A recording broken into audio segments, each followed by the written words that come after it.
Okay, so before I start the next video, babe just called me. And you know what? We said that we're going to keep a video journal about our feelings, our emotions during this time that we are apart. Y'all already know we're long distance, and this is our 13th week in our relationship. And 13 weeks seems like such a small number. The only reason why I know, because it started out as a game. Our anniversary is on a Thursday because we met on Thanksgiving. So I say that is our anniversary because when we met, even though we didn't know, we knew. Okay, so and Thanksgiving is such an easy day to track. And so therefore every Thursday is our anniversary. And every Thursday we gain another week into our relationship. And our relationship is our relationship, like the beginning of us relationshiping with one another. And so I have a countdown because since we met, we hadn't spent, like, I would say on average every 2 weeks we would see each other. After we met, like maybe 3 days or 4 days after we met, he purchased a plane ticket to come visit me here, and he stayed here for like about 4 days or so, and that was our first date. And then I visited him. Did I visit him next? Yeah, I visited him. And God, it's only 13 weeks, but y'all, it felt like it's been forever. So I visited him around mid-January. And I spent about 7 to 8 days out there in Florida with him. And that was super awesome. And then about 2 weeks later, like the very day that I got off the plane on a Monday, he purchased a plane ticket to come visit me 2 weeks later. And so that was February, like February 8th. And so now, it is actually, today's February 17th. Now we're not going to see each other until March 15th. So this is like a long stretch. It's like a month. And we said one of the ways that we'll have fun, you know, with this period is we'll blog about it. We'll talk about our feelings and where are we with it all and that whole thing. And so this is actually my first time making a video about it. And let me see. Hold on, y'all. Because I'm telling you. So right now, we have 25 more days. 25 days, 23 hours, 42 minutes before we see each other again in New York to celebrate his birthday and also one of my best friend Kim's birthday. So I'm calling it, this is our birthday behavior countdown. And you know what? It's actually been pretty easy, believe it or not. Because he just left last Monday. So it hasn't even been, tomorrow Monday will be a full week. But he just left. We talk every day. We communicate every day. We email every day. We are in touch every day. So I don't ever feel like I miss him because he's so present. And this is for me. I think ain't no telling what he doing out there in Miami. I think he may be going through it a little more. But as for me, like, I feel so good. And I feel good because I know, like, there's no game playing. There's no wondering. There's no guessing. Like, I know he's all in and he knows I'm all in. Well, I know I'm all in. So it feels good. Like, even with this distance, I love these games. I love looking forward to seeing him and looking forward to every time we get to see each other. It's like a trip. It's like a vacation. We have been spending a lot of money in the things that we've been doing. So I do look forward into putting in some budget life rules around the stuff, because the same way I don't want to spend up all my money, I don't want to spend up all his money either. And I do believe that there's fun ways that we can have dates without spending a lot of money. We just haven't done it yet, only because, like, when he comes here, like, there's so many places I want to show him. I want to bring him to the best of the best of the best. And then when I was down there the last time, we were doing this whole party scene, so we didn't spend a lot of money, but it was just the fact that we were doing this whole party thing, and you know, and we wanted to stay closer to the party, so that took Airbnb. But it was what I was going to do anyway, because this is the stuff that I had planned to do before I even met him. So I did not even know he was going to be in my life at the time. So yeah, so there's that. But you know what, guys? Yesterday, I think last night was probably the hardest. And when I say the hardest, it really was a blip of hard. This is why. He was in a wedding yesterday. And he was in a wedding with his ex, because this wedding and everything was planned and established while they were still together and while they were a couple. So I didn't feel any kind of way about that. I felt like, I didn't care. It was all fine. And I remember at the time, this was probably like week 8, week 9, I don't know. Week 7. At the time, he was like, you don't even feel just a little bit jealous? And I'm like, no, I'm not a jealous person. I am not. Especially when you're with somebody who makes you feel secure. It felt all good. Like, no, I'm not jealous. It's all good.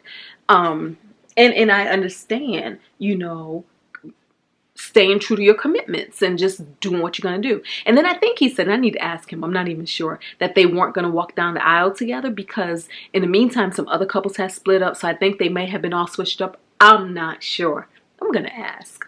And that's just so petty, me asking, because it don't even matter. But yeah, it don't matter. Well, anyways, where I had the issue last night was, originally he was saying how after the wedding, he just gonna go home. And then he was saying, because originally he had to work on Sunday, which was the day after the wedding. So he was like, he's just gonna go home and go to sleep and, rest up for work and all of that. Then he was also saying that the day before the wedding, he was just going to keep running all his errands, going to work. He was going to drive Uber. Then he was going to go to the wedding. And then after the wedding, he was going to go home. He was going to go to work. And then he was going to go home and he was going to sleep. So basically, he was like, he was going to stay up all day and whatnot and go to sleep.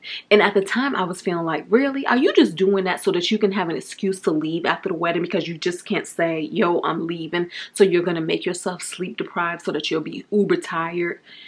So he ended up getting sleep. He didn't do that plan. So he ended up getting sleep. He ended up going to the wedding and being in the wedding. And he was communicating with me throughout his process and everything, But then, like about 11 p.m. or so, he was like, I said, oh, so are you on your way home? He was like, oh, no, I think I'm just going to chill out here. So chill out here really meant that you're going to stay the night. It was a rented out mansion or whatever. So it really meant you're going to stay the night. Your ex is staying the night. And in my mind, I formulated it like, y'all staying the night together. I ain't like that, because I felt like, even if nothing was going on, like there's some camaraderie, there's some familiarity, there's some, people can be drinking and then you're sitting on the couch, she's sitting on the couch, now her head on your chest. I was going through all of that in my mind and I did not like it, not one bit. Then I was thinking, now you probably drinking, so you're not even in a position to drive yourself home anyway, because I don't want him to drink and drive. So I was stuck between a rock and a hard place. Does he drink and drive his ass home? Or does he be safe and stay where he is and let her put her head on his chest? I was going through it. Not really. My going through it is not all that. It wasn't that serious. It really wasn't.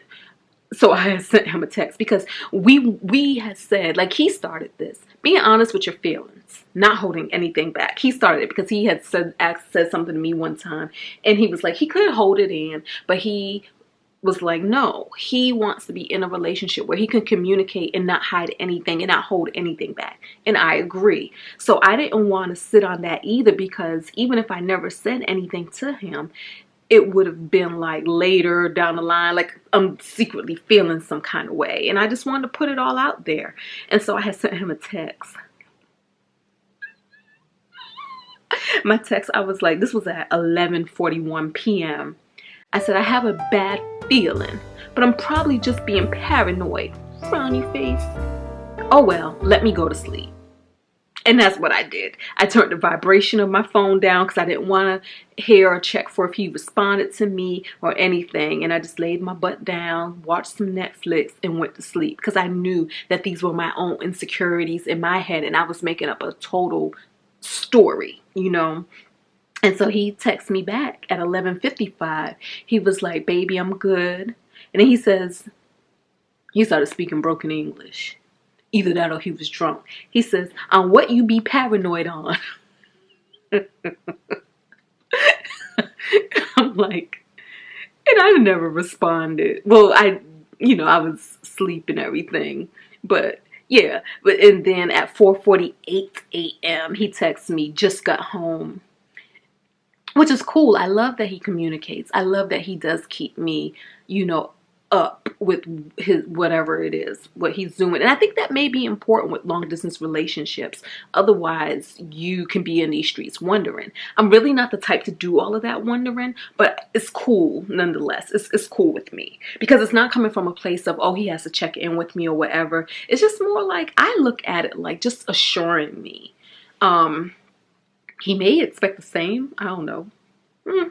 But we do communicate a lot. And so when we talked about it. But I didn't even have to say that. He said it. He was like, was the problem X, Y, and Z? And I was like, yeah. And he was like, he apologized for putting me in that position and that he wouldn't put me in that position again. And I didn't feel he had to apologize for it because I love the fact and I want healthy relationships all around us. And I have so many friends who have great camaraderie with their exes and that they can actually do things. And I would like that, sometime in the future where we're going on family vacations and the family is the family. It's me, it's him, it's his daughter, it's his ex, it's whoever she may be with or may not be with. But the fact that I want us to have a healthy relationship, I feel like my life has been about redefining norms or what seems to be the norm. And I do believe in that. So yeah, it wasn't that. Like I said, it was just the fact that my little rabbit mind started going down a rabbit hole and making up scenarios. And I didn't have the scenario of, oh, they're probably doing X, Y, and Z. It was simply ahead right here or right here. That's where I was. So yeah, I would say that was the struggle. As struggly as it gets. But we talked about it and all is well, all is cool.